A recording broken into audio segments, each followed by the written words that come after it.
नमस्कार विद्यार्थ्यांनो, काळ आणि काम ह्या टॉपिकवरचं हे उदाहरण आहे बघा.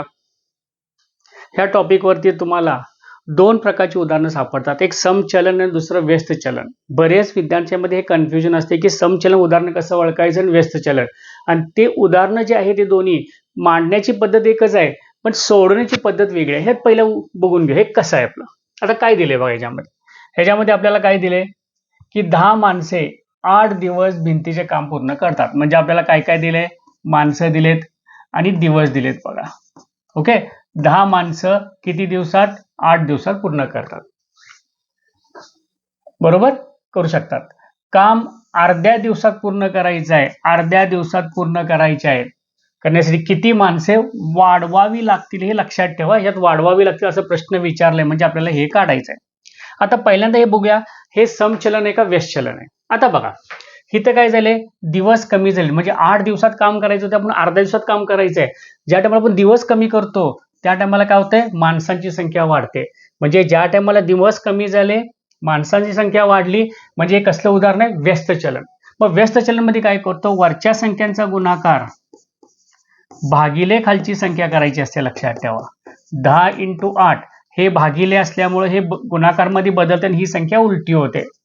म्हणजे टोटल 160 माणसं लागणार आहेत बघा.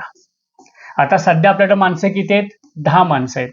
म्हणजेच 160 वजा 10 किती, 150 आणि माणसं लागणार आपल्याला. बरोबर, उत्तर आपलं 160 येत नाही. लक्षात ठेवा माणसं किती वाढवावी लागलीत आपल्याला विचारलेत.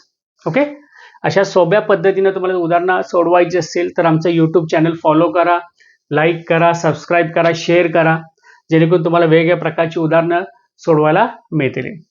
त्याचबरोबर जातात एकदा बघून घ्या, आमच्याकडे सध्या रिझनिंगची बॅच ऑनलाईन चालू आहे. ह्याला आपण झिरो टू हिरो म्हणून म्हणलेलं आहे. ह्याच्यामध्ये आपण बेसिक पासून ॲडव्हान्स गोष्टी, शॉर्टकट मेथड्स वापरलेले आहेत. टोटल ड्युरेशन याचं 6 महिने आहे. 3दा व्ह्यूज आहेत तुम्हाला. त्याचबरोबर 1500 अधिक उदाहरणं तुमच्या इथं सोडवून घेतले जातात. लक्षात ठेवा. बरोबर, आणि त्यासाठी तुम्हाला Shivaji Nimat academy app download करून घ्यायला लागेल आणि ही उदाहरणं तुम्हाला सोडवायला मिळतील. त्याचबरोबर आमच्याकडे फाउंडेशन बॅचेस किंवा रेग्युलर बॅचेस सुद्धा आमच्याकडे चालू आहेत. ऑफलाईन बॅचेस, राज्यसेवा पूर्व परीक्षा, मुख्य परीक्षा असो, त्याचबरोबर कंबाईनच्या परीक्षा बी आणि सी ग्रुप, सरळ सेवा, पोलीस कॉन्स्टेबल, SSC GD इतर सर्व परीक्षांच्या बॅचेस आमच्याकडे सुरू आहेत. आणि ज्या लोकांना फक्त गणित आणि बुद्धिमत्ताचं करायचं तर आमच्याकडे ऑनलाईन बॅचेस सुद्धा चालू आहेत. लक्षात ठेवा. ओके, हां.